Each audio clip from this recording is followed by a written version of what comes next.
Hello and welcome to Kardec Radio Facebook page. I am starting an hour and 21 minutes later than normal. I figured I'd just still have this on because we had pretty bad computer problems and it's been solved, but so I figured I'd still do the Facebook Live and we'll see if who can watch us. So tonight is a very exciting program because we've been talking about our last Sunday's organization, and hopefully we will be back on time on next Sunday. Also, I can tell everybody on Wednesdays we will have on Spiritism and the Spirit World Around Us. We shall have Wednesday nights also at 7 p.m. Eastern, 4 p.m. Pacific, all time zones around the world. We're talking about another live stream. Oh, hi, Matthew. Yes, better late than never. So tonight, again, we're on Kardec Radio. Kardec Radio Facebook page. I encourage everyone to download the Kardec Radio app on your Android or iPhone. I think it'd be very helpful for you. And I just wanted to again say that this is all brought to you about Spiritism, codified by Allan Kardec in the 1850s.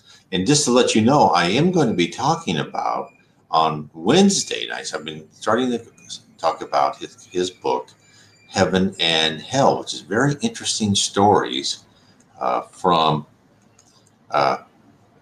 actual spirits that they've talked to during their mediums meetings who've been, the last Wednesday I talked about spirits that just left their body, and I will talk about more spirits as we go on from on our Wednesday meeting. So it's very interesting information. A lot of people haven't read Heaven and Hell. But tonight we are talking about reincarnation. And the interesting thing about reincarnation is I've been going through my book, The Case for Reincarnation. I'll put this book up here so you can see which one I'm talking about. And I've been going through a chapter. I've been kind of summarizing the chapters and letting you know what they are about. But as part of The Case for Reincarnation, I'm going through past lives of people. And a very interesting, which I think that is the past life of Camilo Branco. And I got this information from the book, and I recommend, this is really one of the most fantastic books I think anyone have seen, and that is by Yvonne Pereira, Memoirs of a Suicide. And she's the medium, and when Chico sacrificed books, there were spirits around her, right, channeling through, and he was writing, dictating what they were telling him. Yvonne Pereira did it differently. She was actually almost brought into this world, and she recorded what she saw. She recorded when she was talking to the spirit, and she started talking to the spirit Camilo Branco. And the funny thing is, she just talked to him and she wrote down all these things, but she hadn't really organized a book. Now, I've talked about before Leon Denis, who has written a lot of good books. And I'll go through his books at one point in time, too. But Leon Denis had passed away, and it was I don't remember how long, 5 or 10 years after he passed away, he showed up in spirit with Yvonne Pereira and said, I will help you organize this book so you can write this book on Camilo Branco. And Camilo Branco was one heck of a person. And let me get to where. So, and I go through this, his name is Camilo Castelo Branco. And I like to introduce this by saying that the fact that we reincarnate means that all of us has had past lives. Therefore, to understand the reasons we reincarnate in different situations, it's beneficial to analyze the past lives of others. So we may determine why some people have the arc of their lives that were given to them. The subject I picked tonight is Camilo Branco, who was a famous Portuguese author who lived in Portugal in the 19th century. He committed suicide in 1890. Communicating, as I said before, with Yvonne Pereira, Camilo told his story. And part of his narrative is the history of his past lives. Camilo was one of the hecklers as Jesus struggled by carrying the cross on the way to be crucified. So again, if you want to buy this book, you can either find it on Amazon, of course, look up Memoirs of a Suicide, Yvonne Piera, or you can click on Alan Kardec's picture on my my blog, nwspiritism.com. It's right here on my name. Click on that picture, take you to the EDI CEI bookstore, and you'll find books by Yvonne Piera. She had one other book she has that's been translated into English. I wish more of her books are translated in English. They're just fascinating. So let's go about Camilo Castelo Branco. Now, he wasn't just an ordinary suicide. He was a commanding figure in Portugal's literary scene in the 1800s. He was known as the Portuguese Balzac and was awarded the title of Viscount of Correia Botelho. He was in despair over his son's insanity and his own ailments, which would certainly lead to blindness, and he ended his life in the 1890s. Now, this is one thing I love to do. When I read these books and I see a name, I just okay, I go right to the internet and look and see what I can find about that person. So this is what was on the internet about Camilo Castelo Branco. This is what they said. They said Camilo produced over 260 works ranging from essays, plays, romantic fiction to nonfiction. His writing is considered original in that it combines the dramatic and sentimental parts of romanticism with highly personal combination of sarcasm, bitterness, and dark humor, which I saw all in this book. You can see. He is also celebrated for peculiar, can't pronounce that because I'm starting later, and wit and anecdotal character, as well as his turbulent and ultimately tragic life. So ordinarily, this is where the story would end. Camilo would live in our memories only for as long as his books didn't naturally deteriorate, or if the internet failed to archive his life, but in some remote corner, right, where only the most dedicated researcher would discover any mention of him. However, Camilo inspired the medium Yvonne Piera to write about his life after physical death. In his afterlife biography in the book, Memoirs of a Suicide, we are taking from the moment Camilo kills himself to years later when he is preparing to re-enter our physical world. Excuse me. To subject himself to the required trials, to pay for his wrongs, and to learn the lessons so he may improve his immortal spirit. And the first paragraph of the book takes you to the place reserved for suicides. This is what it says. It was the month of January 1891 when I found myself being held in an area of the invisible world. Its desolate landscape was comprised of deep valleys that were continuously enveloped in shadowy darkness. Within its winding gorges and sinister caves, spirits that used to be men and women on the earth howled like hordes of infuriated demons, demented by the absolutely inconceivable intensity and strangeness of the sufferings that tormented them. So, I'm not going to tell you the whole story. I just want to go through what his past lives were, so you can understand some of his past lives. So, only when his natural years of living ended is Camilo taken out of that horrid landscape up to the Mary of Nazareth Hospital. The latter is a spirit colony reserved for suicides, men and women, to recuperate after their ordeal and to learn about their obligations according to their sacred mission to fully live out the life that they had chosen beforehand. And running from cowardice from one's assigned tribulations in the physical life results in severe penalties. As part of his rehabilitation, Camilo must learn what brought him to his decision to escape his ailments and why he was given the sufferings that he should have endured with dignity. So, and again, as I've said before, remember, this is why this book is so good. They tell all these suicides, like they say, if you just waited, God in the spirit world, Jesus doesn't create, trials for you that will go on forever, right? If you had waited a week, a month, 5 months, 9 months, it would have resolved itself. Now, some people who may have really bad sickness can resolve itself in death, but you've learned a lesson, and at least you're over the pain. But it resolves itself. That's why we are given time in this physical world, because it forces us to move forward.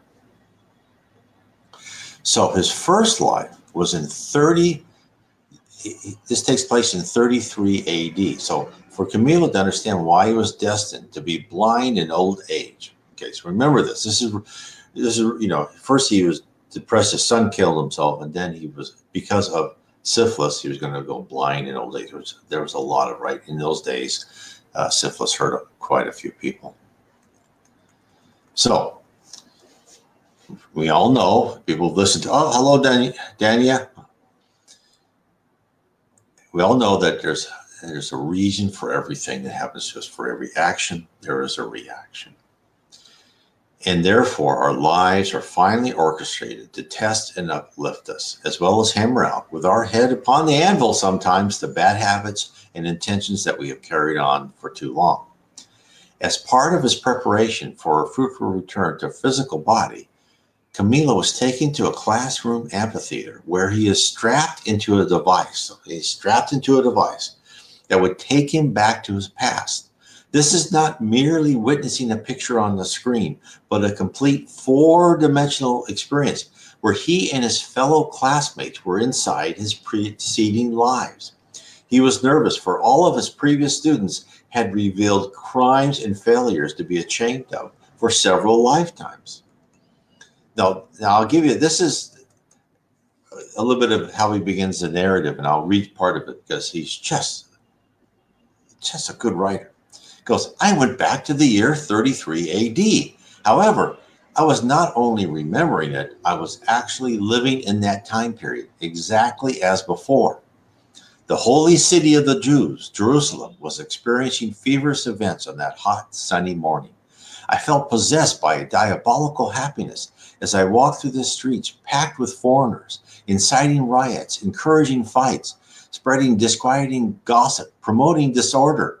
It was the feast day of Calvary, and it was known that a certain revolutionary named Jesus of Nazareth had been condemned by the authorities of Rome to die on the cross, along with two other criminals. So, Camilo in his book says he knew, you could just tell when he was strapped in his chair, that his previous life, he was a wretched person, poor and evil. He lived off discarded clothes and food of others. His greatest pleasure was to witness misfortune of any kind, drunks, fights, and torture. He found himself following Jesus so he could witness pain and suffering. So this is what he goes, I'll give you another sample.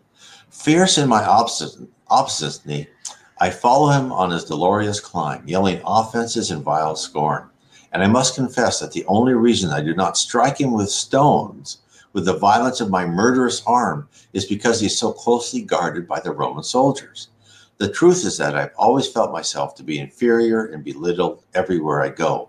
I feel envy and hatred towards everything that actually is, or that I believe to be, superior to me. Ugly, disheveled, ignoble, deformed, I had only one arm. Degraded, ambitious, the stuff of pure evil dripped from my heart. So, now wait, it gets worse. In the book, he notices Mary, the mother of Jesus, and yells out insults and sarcastic remarks to her. Anything to hurt everyone around him. A man with one arm, for what offense he lost an arm, we don't know. We never find that out. But he was on a mission to equally harm the world. A man who was rescued from the valley of the suicides by the organization of the very woman he abused more than 1,800 years earlier. I can't imagine the nightmare of discovering his deeds. I can only contemplate in fear what horrible crimes I must have committed in some previous wretched life. For all of us are on the path to become better, which means that in the past we've made choices that we would certainly scorn and disapprove of today. So, after witnessing the death of Christ, Camilo went on to take part in the stoning of Stephen, or Stephen as some people call him. He readily assisted the Sanhedrin to ferret out Christians. Then he discovered this. He said, this is what he wrote. In fact, I was not even a son of Israel. I had come from far away, an adventurer and disbeliever from distant Gaul. I had fled my own tribe, where I had been condemned to death for the double crime of murder and treason to my homeland, having arrived in Judea by chance in the last months of the Lord's ministry. So his life during the time of Christ was one of constant strife, caused by his own defective character. He did not experience any redeeming act by living his nightmare of impiety. So, what was his next life? His next life, so he was still strapped in this chair, and they showed him, and now they showed him this whole thing in front of all of his friends who's he's seen their past lives. And I go on some of their past lives. I'll talk about those later on in subsequent our meetings, our Facebook live streaming. So his next past life is in the 17th century in Spain.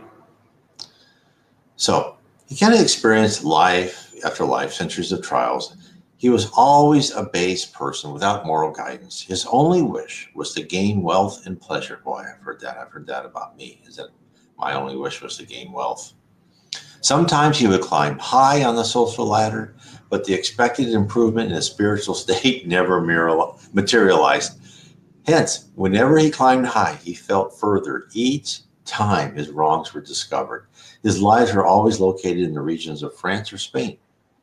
In between lives, he would learn about the spiritual principles that would be presented to the world in the form of the doctrine of Spiritism in the 1850s. Camilo desired the progression of the state of his soul. He knew that he should learn how to be charitable, loving, unselfish, and fraternal. But his motivations for adapting these attributes were in the expectation that he could use them to appear good while accumulating more riches and other advantages, all for his use. So finally, in the 17th century, still stuck in his chair, he found himself in a confused state in a dark dungeon. And slowly the fog lifted and his life became apparent. This is what he said about this life. I was born into an old family of bankrupt nobles who at the time were besieged by insurmountable adversities, such as political and religious rivalries, as well as disagreements with the crown. In my early youth, I was illiterate, fraught by hard toil in the fields. I tended sheep and tilled the soil like a wretched serf, dividing myself among multiple tasks under the severe eye of my father, a cruel provincial nobleman, whose unrestrained religious pride, inspired by the ideas of the Reformation, has disgraced him before the king. So, Camilo was born in Toledo, in Spain, in adverse conditions, but still with the prospects because of his noble birth. Camilo was once again provided a chance to rise above his past. Ambitious, even at his young age, Camilo was able to enlist the aid of the parish priest to educate him. As he grew older, he became fixated on the idea of marriage and surveyed the woman in his circle of acquaintances. He focused on his mother's niece. This is what he said about her. Her name was Maria Magna. She was slender and beautiful and had black, fragrant, waist-length braided hair, along with languid and seductive eyes. Like me, she was the daughter of bankrupt nobles, but thanks to her parents' thoughtfulness, she had the advantage of having acquired a good domestic and social education.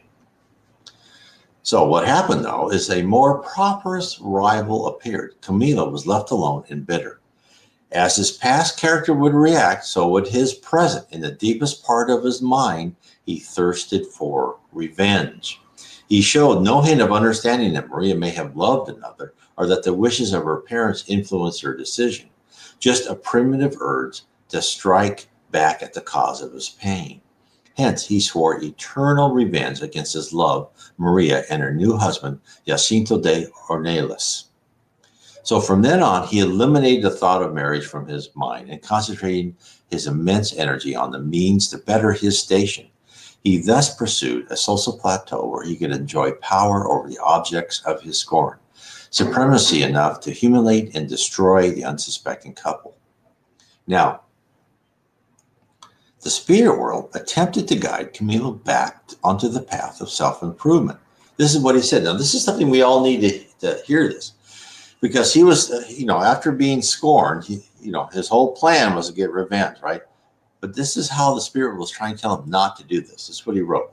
I dreamed night after night that my old father, as well as other deceased friends, had returned from the grave to advise me to give up on my plans for the future. Instead, I should marry one of my childhood friends, a decision that would be the surest path to peace of mind and true happiness. So, right there, the spirit world does not want us to fail. We are watched with the loving kindness of a true mother and father. Their affection rains down upon us. This is why we have a conscience, right?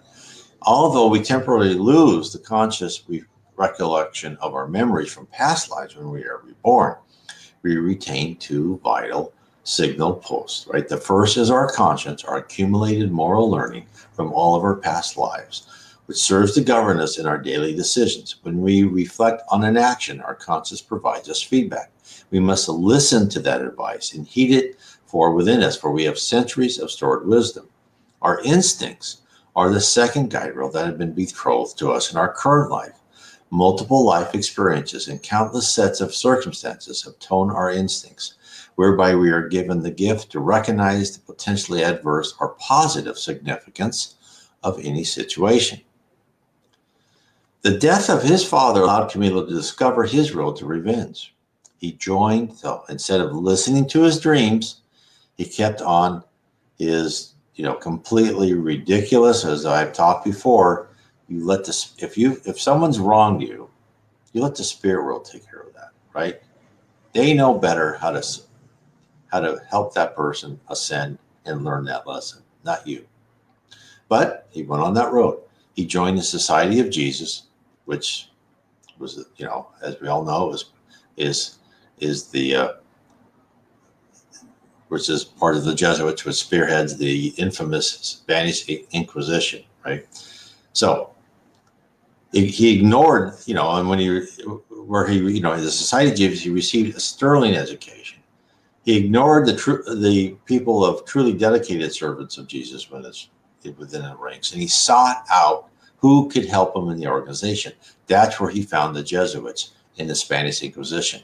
And they welcomed young lieutenants who did not hesitate to arrest innocents, partake in slander, torture victims when ordered. He describes his fanaticism. And unfortunately, let me describe this, and I'll tell you my own thoughts about this. I would have turned in my own father. Such was the madness that took hold of me. I would have dragged him before the tribunal as the agent of reformation if he had not surrendered his soul to the Creator, thanks to the mercy of heaven.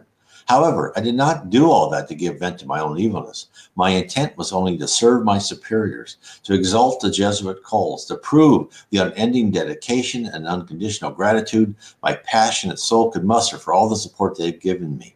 I myself had become a victim of that very institution, because in recognizing my submission for the favors I had received, my superiors took advantage of my sentiments and induced me to commit abominable crimes, certain as they were that I would be incapable of betrayal.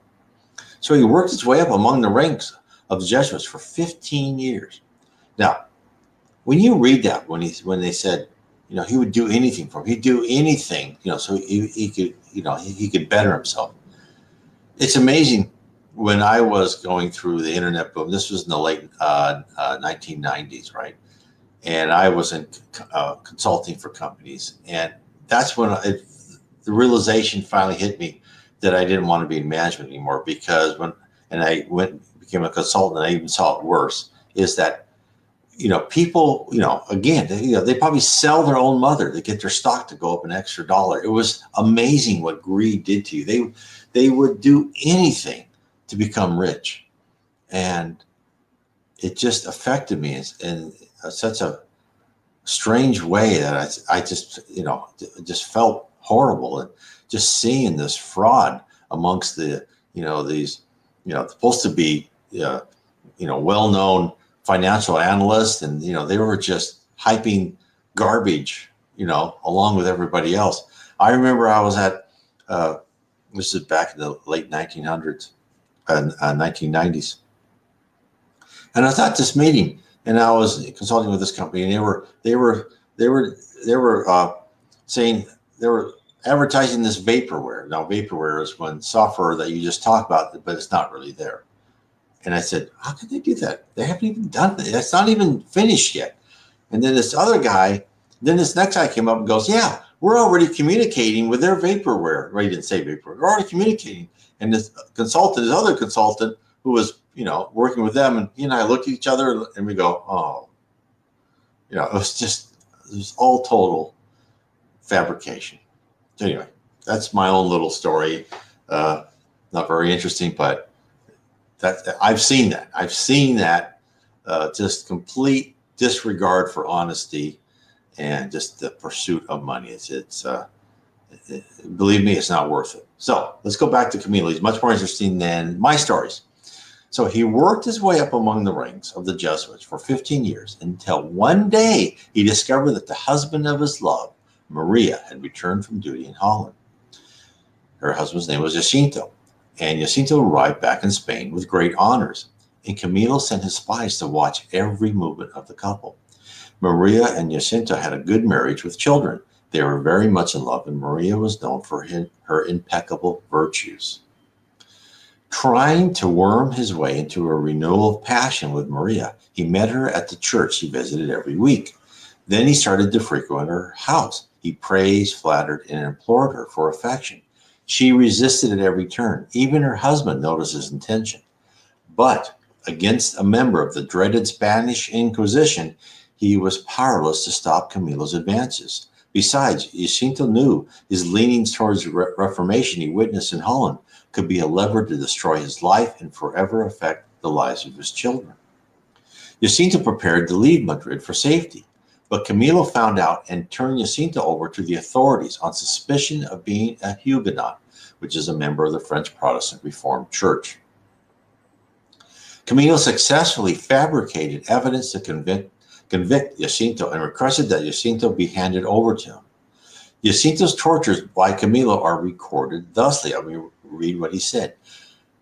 I had his fingernails and his teeth yanked out, his fingers and wrists disjointed, the soles of his feet slowly, patiently burned with red-hot blades. I had him flogged until his flesh shredded, and all of it under the pretext of saving him from hell for being apostatized, forcing him to make confessions of supposed conspiracies against the church under whose name I took shelter for such vile acts. Amazing. So knowing the cause of her husband's incarceration, Maria went to plead with Camilo to release her husband. Camilo forced Maria to give in to all of his wishes. While Maria did all that Camilo demanded, he could see the disdain in his eyes. Therefore, eventually he got tired of using her, right? He got tired of his malicious game, so he decided to return her husband to her. However, Camilo had one more horrible deed to accomplish. This is what he wrote. Maria had pleaded for life and the freedom of her husband, and I had promised to concede them, but she had forgotten to ask me to return him intact, without mutilations. Therefore, I had his eyes gouged out with a red-hot iron, thus barbarically disfiguring him, forever plunging him into the darkness of indescribable torment. I never even dreamed that there was an almighty God following from the height of his justice my abominable act, which I archived in the folds of my conscience, as if reflected in a mirror, in order to accuse me and demand unappealable atonement through the centuries. So remember, Camilo Branco, his punishment for this, and who knows how many other people he tortured, was to lose his eyesight through sickness at an old age. So when we talk about karma, the spirit world is really nice to us in many, many instances. So let me keep finishing. So think about that. So 2 months after being released, Jacinto, using a knife he asked his 5-year-old son to fetch him, committed suicide. So after that, finally realizing the extent of his crimes, Camilo could not sleep. He suffered from incessant nightmares and could no longer carry out the orders of his superiors. Subsequently, falling out of favor, he was imprisoned for life by the same institution that he had been so dedicated in carrying out their diabolical commands. He died alone in his cell, full of regrets. So at this point in his spiritual interrogation, remember all this he's realizing with all of his buddies, right, his friends, suicide friends, into this amphitheater, he finally realized why he was destined for blindness in his last life.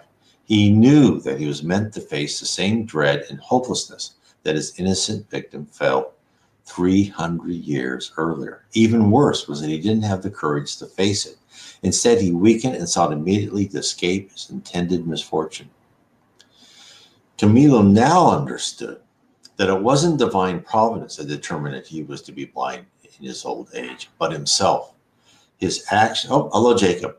His actions had consequences, and between physical lives, he determined the trials and the lessons he should have lived through.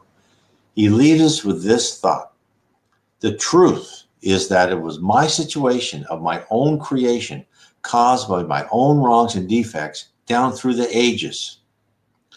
So past lives are important to us. Even though we may not recall while incarnated what they were, we can, by analyzing the trials, obstacles, and events of our present life, infer what we must repair and learn in this life. We must never be deterred in finishing our assigned task. The harsher our trials, the more we have to learn from them, and we should be grateful for the opportunity to recover our moral debts and resume stepping up the ladder of the purification of souls. So again, you can read this story and more of what I have in my book, The Case for Reincarnation. I'll put this up again. So I go through how reincarnation starts, what the process is, how you, with your spirit mentors, decide how to plan your life, and give you examples of other past lives. I present this. I mean, this information you can read through the Spirits book and books by, of course, Yvonne Pierre, the Members of the Suicide, and other books by Chico Xavier. But what I try to do in this book, I try to take everything that I've read in any books around reincarnation through spiritist mediums in English and kind of go a step by step. What is the process? How does the process work? How does it affect you? To really explain what is reincarnation, how it works, what it means to us. So I'm hoping this will be as of use to you. I want to tell you, please share this video with others on other Facebook page. I will post this video on YouTube and BitChute. Please subscribe, tell your friends, subscribe to our YouTube channel. Please share this video on YouTube. It helps the algorithm so we can get as many people to get a little taste of Spiritism as possible. And tell your friends if that is what you want to do. Don't be overbearing. Just put information on the table and say, here's some information you may be interested. You know, I want to say, everyone, thank you for being with me tonight. And I will see you next Sunday on Kardec Radio Facebook page, but I'll also see you on Wednesday on the Facebook page, Spiritism and the Spirit World Around Us. And I'll see you then at 8 o'clock. Good night.